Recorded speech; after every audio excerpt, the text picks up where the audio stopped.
Oh, here he goes. All right.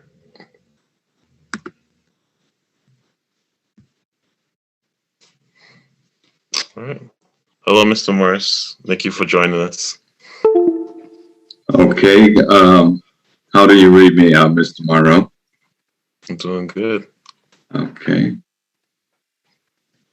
Give me just 1 second to get volume and stuff set there.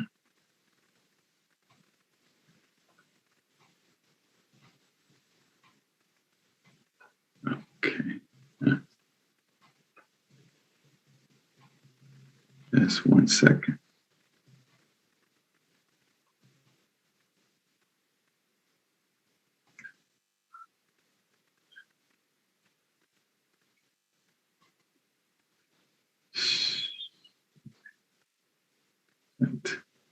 Capture device. Okay, I'm running into just a little difficult, but 2 seconds and I'll be done here. Okay. No problem. Okay. Sure.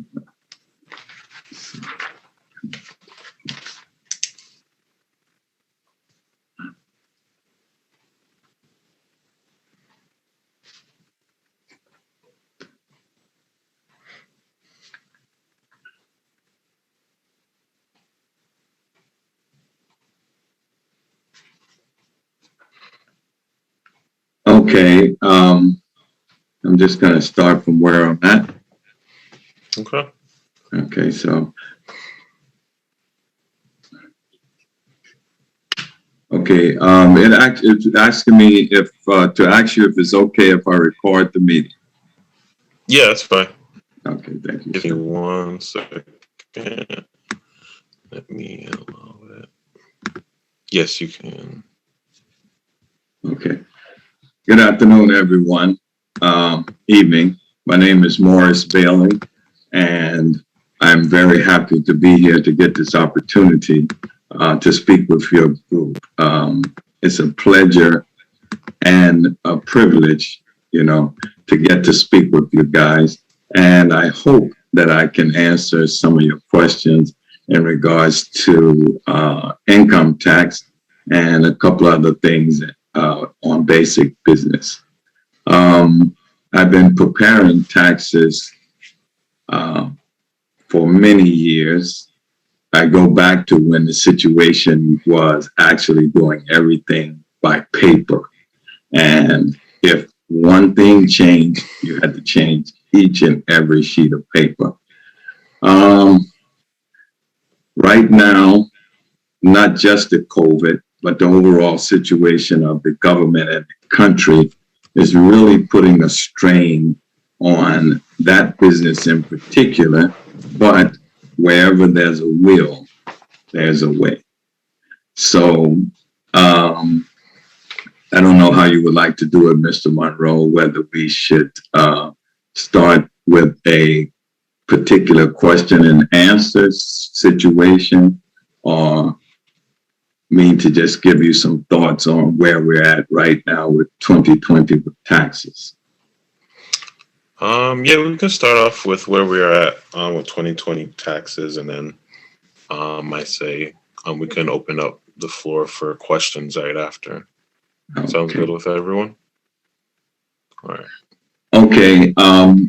The first main big question that a lot of people are asking is, am I going to be taxed on that stimulus money that I got? And the answer to that is no. And it also has a slightly positive side to it. For those who were single and expecting to get roughly $1,800, if they gave you anything short of that, you're informing your tax preparer of what you got, and then they're putting that in, and the government, in accordance to your income and what you're doing now, they're making up the difference. So let's say it could possibly be $1,300 you receive, and now they're adding the additional $5 on the positive side. And then that also works for married couples. But like everything with taxes, and you're probably starting to find out, every time you make a penny, Uncle Sam wants half of that. So if your salary goes beyond a certain point, it's not going to benefit you in any event. The next thing is, I don't know, you could just tell people, hey, you know, here it is, come and get it. Here's this water, here's this shot, come and get it. And people will run and get it, but they don't think about all the consequences. And they open up the line for people to actually go and take money out of their 401k. And when you take money out of your 401k prior to the COVID situation, if you were not 59 and a half or it was a contract and you took that money out, you would actually pay a 10% levy tax no matter what. So let's say you were entitled to $1,000 and you took out an amount that would make you have to owe 10% of $2,000, you would actually end up owing the government $1,000. So they kind of adjusted that to bait people in, as I call it, because you should never touch your retirement. And they eliminated that 10% tax. But the fact of the matter is, most people don't realize if you are making $100,000 and you take $100,000 out of your 401k, you're going to be taxed at $200,000. So the benefit is going to be lost unless you're in a situation like with you guys. You're coming together and you're trying to come up with constructive ways to either invest or do some business or to work with each other. Now, if you took that 100,000 and let's say even if you bought a property and you placed it in the four of you name, then you would be doing something that's going to grow in the long run. But, you know, like most people, we are human. So what most people are going to do and have done with that money is, hey, go buy a car, go bowling, get some new clothes, but we can't go anywhere. So you'll sit out in front of the brownstone in your new car, you know, because we can't really travel. So that's one other thing that's going on right now with the taxes. And we are still feeling the repercussions of what happened in 2018 when Trump decided to make a total change in the tax system. In a way, for single people, it kind of helped because you don't have a mortgage, you don't have other expense. So they raised your standard deduction from $6,000 to $12,000. But, you know, the masters of the mind, they have their game together. And just like you guys are coming together to put four heads together and four sets of ideas to work with each other, they have figured out these things. So they gave us $1,200, but in the interim, you still could have gotten something for yourself, a $4,000 deduction, as well as a single person, you working a job and all of those state taxes you pay. Well, in New York, we pay state and city taxes. So that right there in itself would have did better for you in an itemization manner and brought you more of return on your income. So that's kind of where we're at now. And it's almost to the point to where I've been doing several types of businesses over the years. And one business that I was in was travel agent. And we would sell people travel. But now we are a dead breed. There's no more need for travel agents because you can actually just go to the internet or make a phone call and you have your travels. So they have circumvented us with the internet. And in the last 10 years, it's becoming obvious that myself, if I'm going to stay out in the field of small business and entrepreneurship, I'm going to have to do just like you guys are doing and come up and figure out what is the new mode of transportation, what is the new business need that needs to be done. And when we look at the unprecedented times that we are suffering now with this corona, it seems like business and doing business is dead, but a lot of people are actually doing very well. Uber with their Uber deliveries, and all of the companies that are making masks, they're all doing good.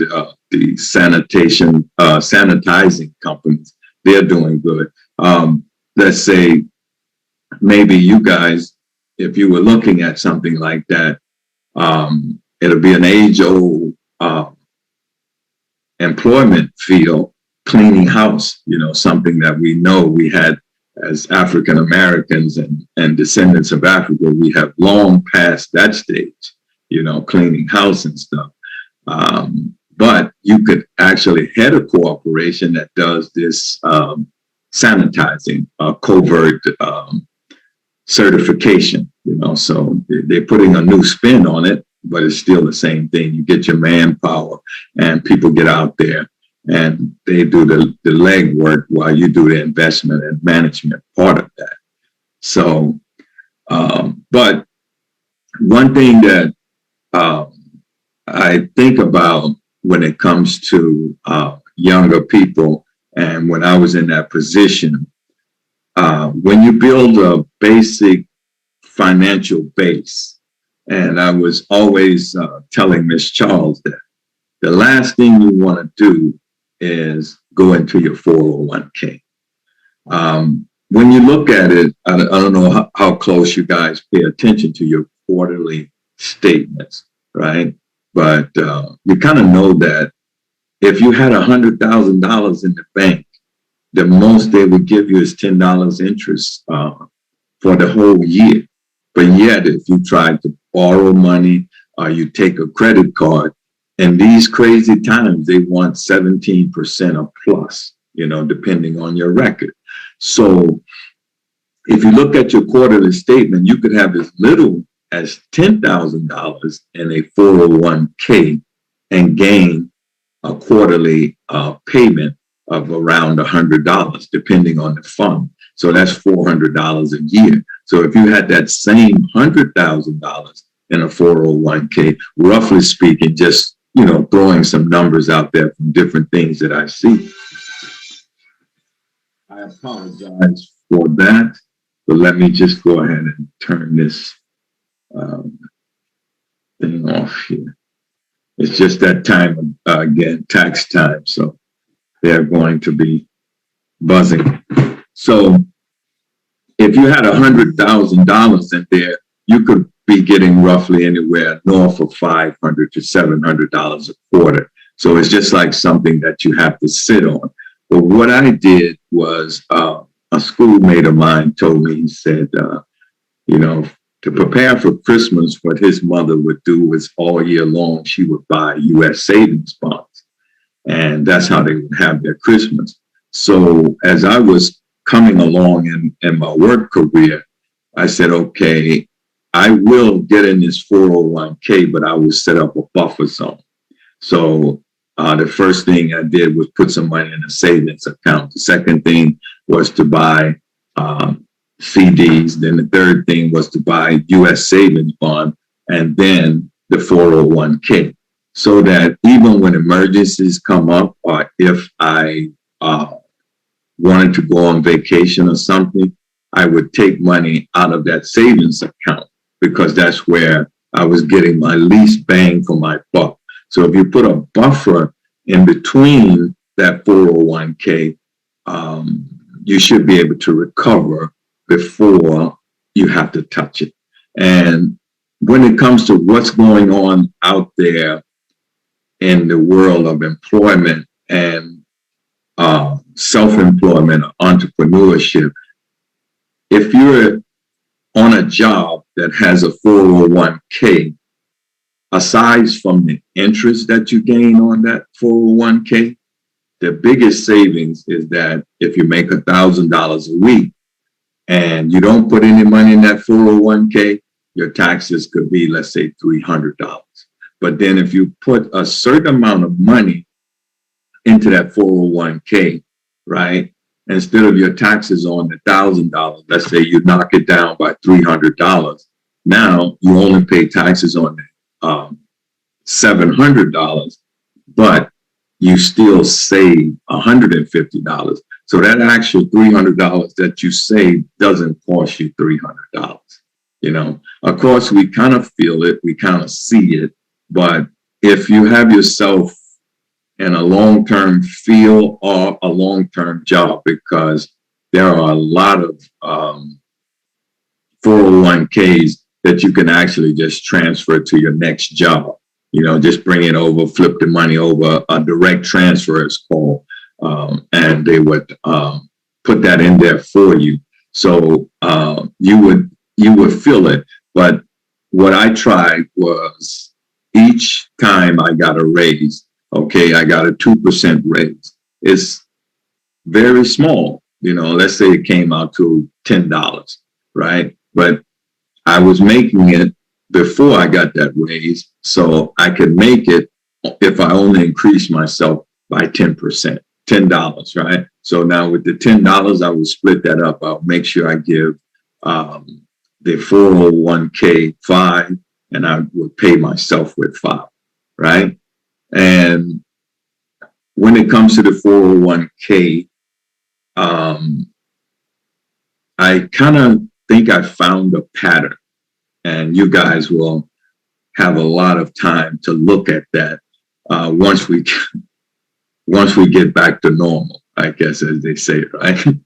I found that it doesn't matter whether it's a Republican or Democratic president in office. What kind of matters to the market the most is stability, right? And then they have a cycle. If a president is a 2-term president, the market usually skyrockets the first year after his second term begins, because they're comfortable with him. They know what he likes to invest in. And if you look back, you guys definitely should be able to relate to Bush, this son, right? Maybe a little bit about Clinton. Clinton was a high-tech guy, right? And that's when Verizon and Cisco and all this .com just blew up. A lot of people say the Republicans leave the Democrats in bad shape, but they leave each other in bad shape. And right after Clinton left office, all of the high-tech people dropped out and dropped down. Why? Because the Bushes love oil, right? And right after that, the oil companies went right back up. So you kind of have to watch those flows. And if you have your money in a 401k, you could probably be in what is called, we call it in the Transit Authority, the MTA stable fund. So when you're in the stable fund, it's almost like putting your money in the bank. It doesn't grow as fast as stock grows, but it grows 10 times faster than your money in the bank. And then you could work with something like your large cap, your medium cap, and your small cap. And let's say 3 years go by and you got a substantial amount out there, like the stock market is going to go up because it's almost at its bottom now. And you get in there and you get yourself some stock in your 401k. And then you say, okay, I know it's going to go down. You can just tell them, take my capital out and put it in a safe fund so that you lose less ground. So you kind of want to watch that cycle. And that's basically what you would have to do as far as taxes is concerned. Right now is finding deductions and being able to just do a lot of stuff that we used to do unquestionable is a little difficult now. It's not impossible, but it's a little difficult because of the computer system and everything being computerized. So if you tell them you gave money here, you gave money there, you bought this or you sold that, it's all on record. But the 401k is probably the biggest and the best weapon that regular working people and up and coming business and entrepreneurs have at their disposal. If you're not on a job with the 401k or you want to do something personally, definitely start an IRA.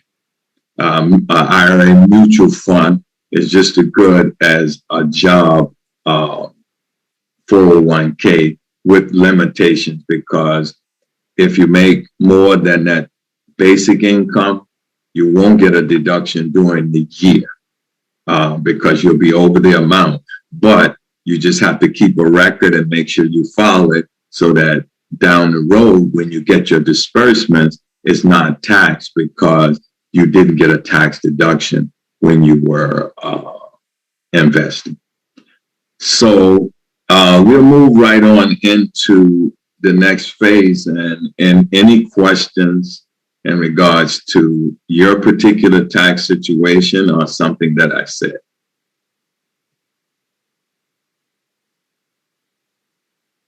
Anyone have any questions?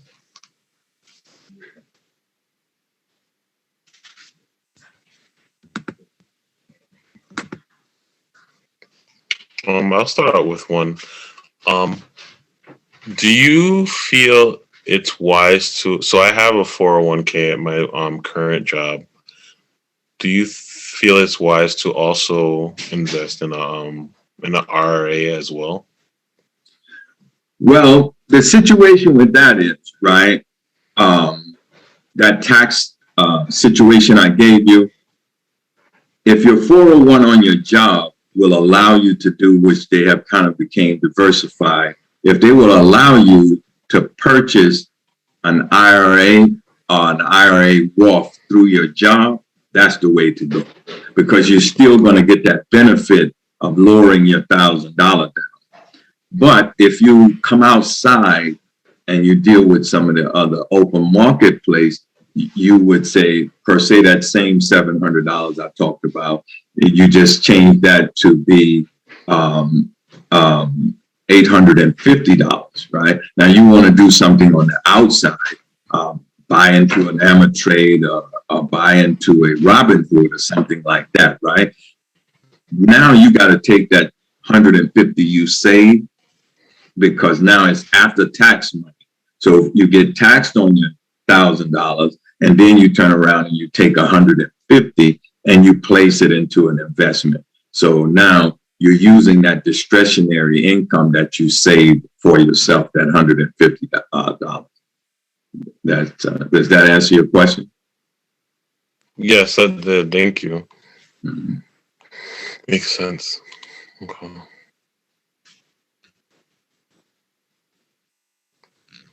Anyone else?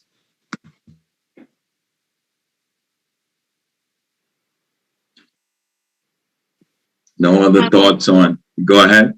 Oh, sorry, I have a question. When you start a business, when do you start to get taxed? Like what limit or what amount do you have to? Oh, okay, I'm ready for that one. When you start a business, it depends on how you make the business legal, whether it's going to be a sole proprietorship, right, a Schedule S corporation, a LLC, or in one of those forms, or partnership. And I think I spoke with Mr. Munroe earlier, and he mentioned that one of the members in the group started a not-for-profit organization, right? And there's no set amount that says when you start to be taxed. The game that can be worked like this, right? You can start off as a sole proprietor, right? And the government used to be gracious about giving you 3 years to get yourself together. And after 3 years, if you haven't made a profit, now they will tell you, hey, you're just doing a hobby. You're not serious about doing business. So we're only going to allow you to deduct as losses as whatever you made. So let's say you're telling them you got $10,000 in losses, but you only made $100. They said, well, you can deduct $100. So that was the 3-year rule. But now, let's say you're doing a business and you make $100,000, and you want to say I had, right, 100,000 in loss, but really 999,900, right? And you profit $1. That's what the technicality says, and the paperwork says you have to show a profit. They didn't say that it has to be 100,000 in profit. They didn't have to say that it has to be 10,000 profit, right? Of course, if you only make $1, you're not going to pay taxes. But that comes to the point of how much risk are you willing to take? Because within that $100,000, that jet that Trump flies around in, you want one of those. Within that $100,000, that Bentley that Creflo rides in, you want one of those. So you want to figure out how to incorporate that into your business, but yet when you get scrutinized, you want to be able to justify. So you may be able to control how much income you put into 1 year or how much income is shown on paper.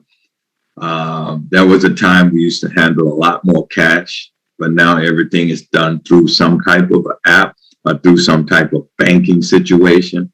So when they call you down, it's basically going to come down to that. So you don't have to make a certain amount of money. It's more of a time limit from a sole proprietorship. Then let's say you say, okay, well, I've read that out for 5 years. You may then change your business from MB Multi-Service to M&M Multi-Service Incorporate, and then you go under a S Corp. Now you got a chance to do some losses there, right? But ultimately, the goal will be to make some money and pay less taxes. And I thought about that 501c that someone in the group has organized.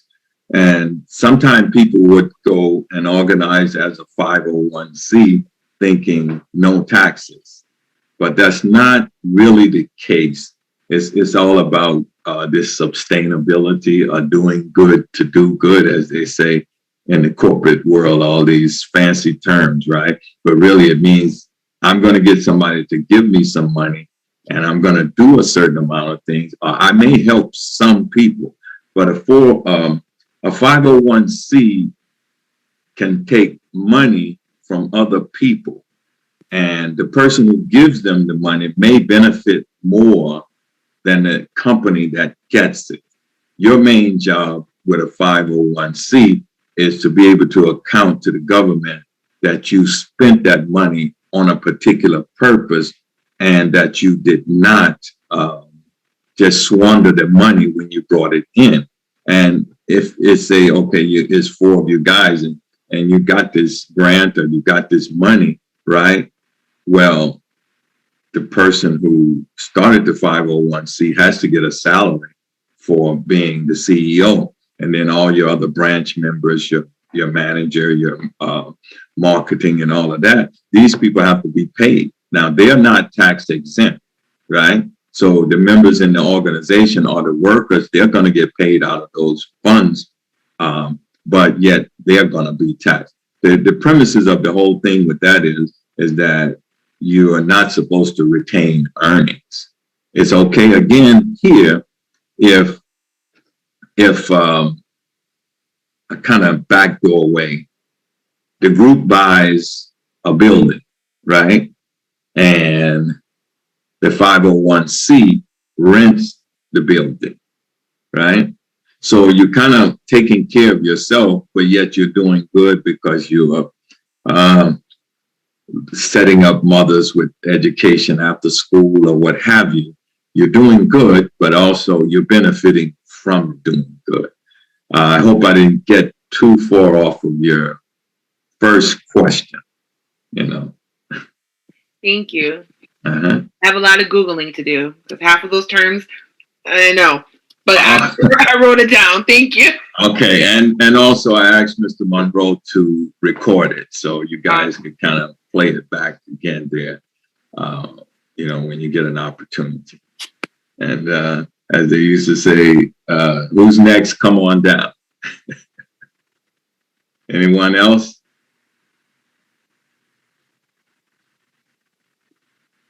I know somebody has a question that they asked their tax person and didn't get a total answer. No? Well, before we run too far and time is up, when I was first asked by Ms. Charles to be a guest speaker for you guys, I was really honored, and I thought about it, and I thought about what I would say or what I would like to pass along to you guys. And something came to mind that, after so many years, because there was actually somebody who did this exact same thing for me under different circumstances and in a different way, not over the net, but this is just one way how we are overcoming this unprecedented situation we're in. And what came to mind was the 7 principles of Kwanzaa. And I like the way that you guys have done what is umoja. You've united yourself together, right? I guess everybody's coming from a little different background. You have your different reasons why you associated, but you came together in unity.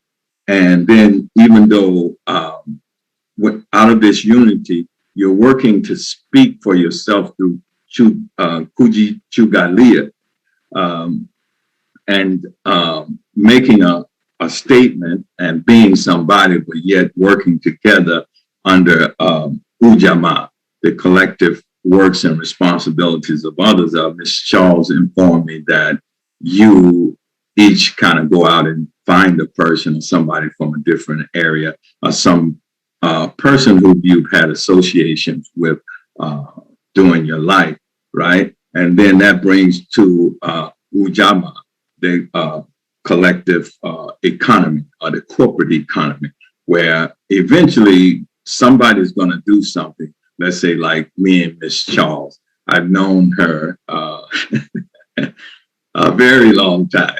That's all I would say. Her and her parents. Well, I knew her when she was in college, so, and a little bit before that, right?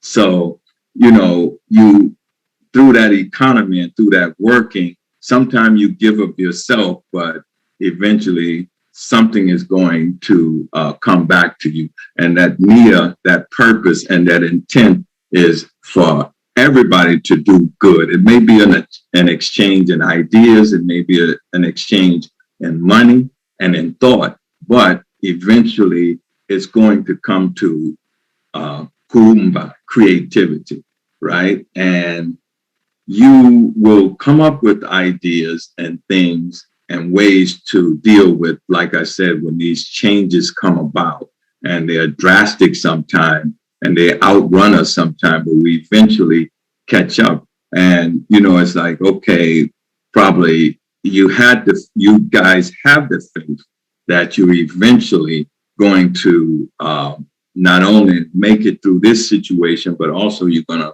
prosper, and you have the faith to keep going in what you're doing right now. So did I give anybody a chance to breathe and think of a question they want to ask? Not yet?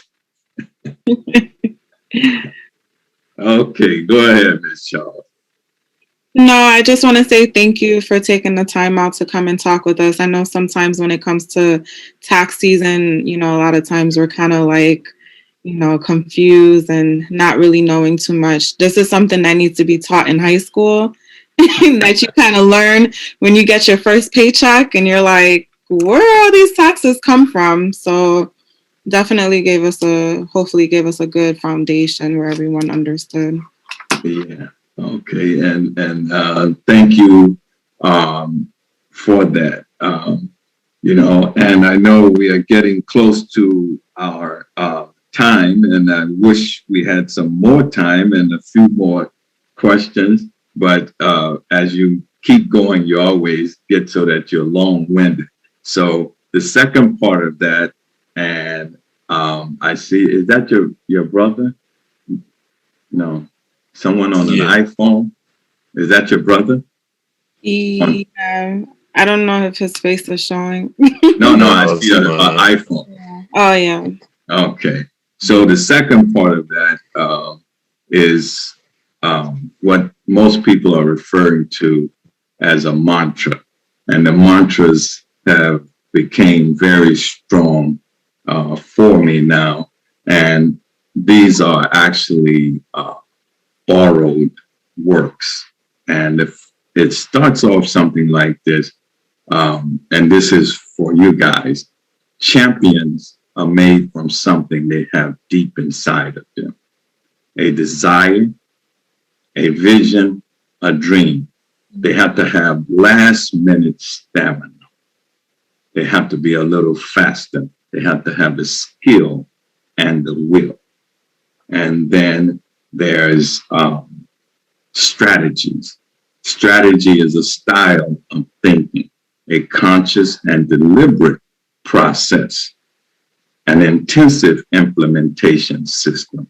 The art, science, philosophy, physiological, sociological, psychology, and technology to ensure success today, tomorrow, and in the future. You probably heard some of the words from this one as in your day-to-day life. The reason most people are not successful is because they don't define their goals or ever seriously consider them believable or achievable. Winners like yourselves know where they are going and who will share the adventure with them. We think of training. Training it can cover a lot of things. Mostly we think of sports, but you have to train the mind, the body, the soul. You have to get that education, and you have to train. Why? Because winners compare their achievements to reaching their goals. Losers compare their achievements to those of others. Einstein said that everything that counts cannot be counted. That one just kind of threw me off because we love to count money. And it does count, but the air we breathe, you can't count it. And everything that can be counted does not count. Who, what, when, where, and why. And prior preparations, what you guys are doing right now, prevents poor performance in your future lives. And, that's something that I wanted to share with you guys as well, because like I said, it's nice. And in this new age, it would have been almost impossible for me to travel from Georgia to Connecticut or to New York, or for everybody to get together. But we're taking advantage of this new technology, and we are striving on. So unless someone could give me one of those good tax questions, that's about it. I do have a question. I have a quick question. Okay, go ahead. Is it, I've heard like a couple different things, but I wanted to know your opinion on turning your taxes off and paying at the end of the year versus them constantly taking like your taxes out of each paycheck. Which is like better? What is like the pros and cons? Because I heard that when you turn your taxes off, you actually end up paying less. No. Okay. Actually, you pay a penalty. And they call that penalty the underpayment penalty. There was a rash of what people were calling Code 99 one time. And you could put into your W-4 when you fill it out at your job, Code 99. There was no such thing as a Code 99, but that was just uninformed people. So when you put that 99 on there, what you were saying is I have 99 dependents. So quite naturally, they're not going to take any federal, state or city taxes out. They are going to tax you for Social Security and Medicaid, but you are not going to pay any of the other taxes. But the system is set up so that it's a full quarter. When you hit the stock market, their fourth quarter earnings are predicted first quarter earnings. So everything is done on that quarterly basis. And according to your income and what you tell the government your filing status is, they expect a certain percentage of money from you in taxes. And in earlier years, when most of the businesses and the companies were here and we were manufacturing cars here and making clothes here, and you probably hear people talk about the garment district. I remember they used to push fur coats up and down 6th Avenue in the fur district and stuff, right? And the government didn't bother so much about the rules and regulations as to whether you paid enough in the first quarter or the second quarter. But now, when you don't pay enough taxes, even if you pay some taxes during the year and you still owe, they will hit you with what is called a underpayment penalty. So, and the government is really like the mafia. Their tax rate is so high, it's not even funny when you owe them money. If you owe them $1,000 and you send them $10, it's like $8 go to interest and $2 go to knocking off the bill. So you have to give them a certain amount of money over the year, or you're going to suffer that penalty. And then during Barack's time, I started to notice you could have some people, you may not file your taxes for 3-4 years, right? But during Barack time, I noticed that if you didn't file your taxes within the year that you were supposed to file your taxes, let's say if you haven't filed your 2019 taxes and you're going to owe the government, they actually charge you a late filing fee for not filing in that year and a penalty on top of all the other penalties. So, no, that's not a good idea. On that same note, you want to get a smooth spot. You want to get to a point to where I tell people we can stop looking for those $5,000 and $10,000 tax returns that we used to get when you have 2 or 3 kids or earned income credit and stuff. Now it's about coming to a medium point to where you don't owe the government a lot of money and you don't give them money just to get back $3,000-$4,000.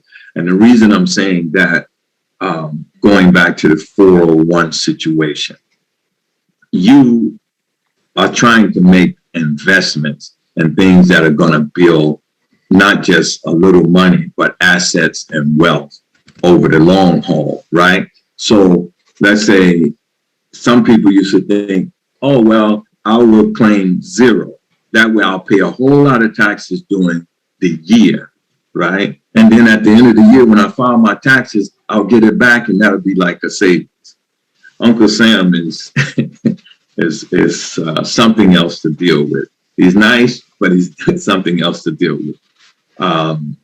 If Uncle Sam gets $5,000 from you during the year, and they take that $5,000 and they loan it to people and countries that they have deemed third world at-risk countries. And believe it or not, they could actually ask people to pay them 100% interest when they pay back those loans, right? Or you got to give me all that oil in your country, or you got to give me all those bananas or all that sugar or whatever products we need here in America, right? And let's say they put out $5,000 to some country outside of America, one of the Caribbean nations, the African nation, or South American nation. When that money comes back into the country, it comes back as $10,000, right? Now you've taken that out of the check, when you take that out of your check, he says, okay, thank you. You paid your taxes. You're a good student, good citizen. When you do your taxes and you only get $1,000 of that money back, that's out of the original $5,000 you paid. But look, the government got $5,000, right? So that's why they punish you so hard when you don't pay your taxes or when you don't pay enough taxes, because he knows how to deal that money. The 401k is the government telling you, you either invest your money or we're going to invest your money. But somebody's going to make this money work and make money. So now you could take and figure out, do I need to be 1 or 2 or 3? So that now the reason I'm saying that, instead of giving them $400 out of your $1,000 looking for a refund that they're not going to pay you any interest on, you make it so that you're only giving them $50. And instead of getting a $5,000 refund, you only get a $500 refund. But what did you do with that other $4,500? You invested it, right? You may even do something like say, well, okay, Uber is saying they need people to do this deliveries to the sick and shed-in, and they're paying a premium because it's COVID. You might take that $4,500, buy a hoopty that you don't mind putting 100,000 miles on it, and start a business and do a Uber on the weekends or something. So you can do more with that money, and you can also look for a middle point scale where you're not looking for a big return because you're working that money during the year. So instead of straining yourself on a raise or when you get that extra income, now you've been giving them too much taxes and it's taking all your money. So there's no such thing as waiting to the end of the year to pay your taxes. You get that liberty as a business person. You get that liberty when you have a 501c or you're doing a business. But the worst thing people hate is at the end of the year when that paperwork shoots out of the computer and it says, oh, you got to pay the federal government $5,000 and you got to pay the state government $2,500. Nobody wants to pay that much money out at one time. So it's better to find that point, and even if you can cut your margin down to $25, because $25 could be the subway token or your Metro card or your gas to go back and forth to work, and still keep you so that you're not bothering that 401k. I hope I didn't get too long-winded on that. No, it's good information. Thank you. Okay. Thank you for asking. Yeah. I do Okay. sorry. Go ahead. I have another quick question. My friend, twice has happened to her, where she has to owe state back because her other job, she has multiple jobs. And I guess they're not either taking enough or taking any at all. So what percentage should she be averaging around to make sure she doesn't fall back into this? What's happening is they have a graduating scale. So once your money goes from $0 to $1,000 for the year, they charge you so much money. But then let's say she got 2 jobs and she get to 20,000 on both of them. But so they're taxing her at the 20,000 level, right? But really, if it was one job, she would be being taxed at the 40,000. So she could look at it and say either she's going to have more taken out of the job, the main job with the highest income, or she's going to have more taken out of at the lesser job, especially when it comes to the state income tax. Is she in Connecticut with you guys? She is. Yeah, Connecticut. Yeah, they're a little tricky. Yeah. So, she just need to go in, and if it's a lot, then you want to do something about it. But as I was saying before, if it's a nominal amount, if you're not going over $1,000 and they're not charging you a penalty, pay them at the end of the year, because you could divide that 1,000, over the 52 weeks. And like I said, that could be $10 worth of gas that you don't have to strain from your other ends and stuff. There's a reason why people work the 2 jobs, because you need that extra bit of income there. Thank you very much. Okay. And I apologize in advance, everyone. Thank you so much. No, that's okay. That's okay. No, it's fine. That's fine. I have to go now, but it was great information. I truly thank you. It just takes time for us to get warmed up to each other, Right. and I'm actually not charging by the minute. Take care, everyone. Okay. All right. Mr. Munroe, I have to get on another call, and I want to thank you. And thank you. Would you post this for me, or either send me the link to it? I will. Yep. Yeah. I will. And I will talk around with my colleagues and let them know that you might be looking for someone who might be willing to share a bit of information. That would be awesome. Thank you. Okay. All right. Good night. Can you send me information? I would like to promote your business to the members of the group. So if they wanted to do their taxes as well. Yes, I will. I definitely will do that. And we'll keep in touch. Definitely. Thank you so much. Thank you. All right. Good night, Michelle. Tell everybody I said hi. I will. All right. Have a good night. Bye, everyone. All right. Okay. Bye-bye. Bye.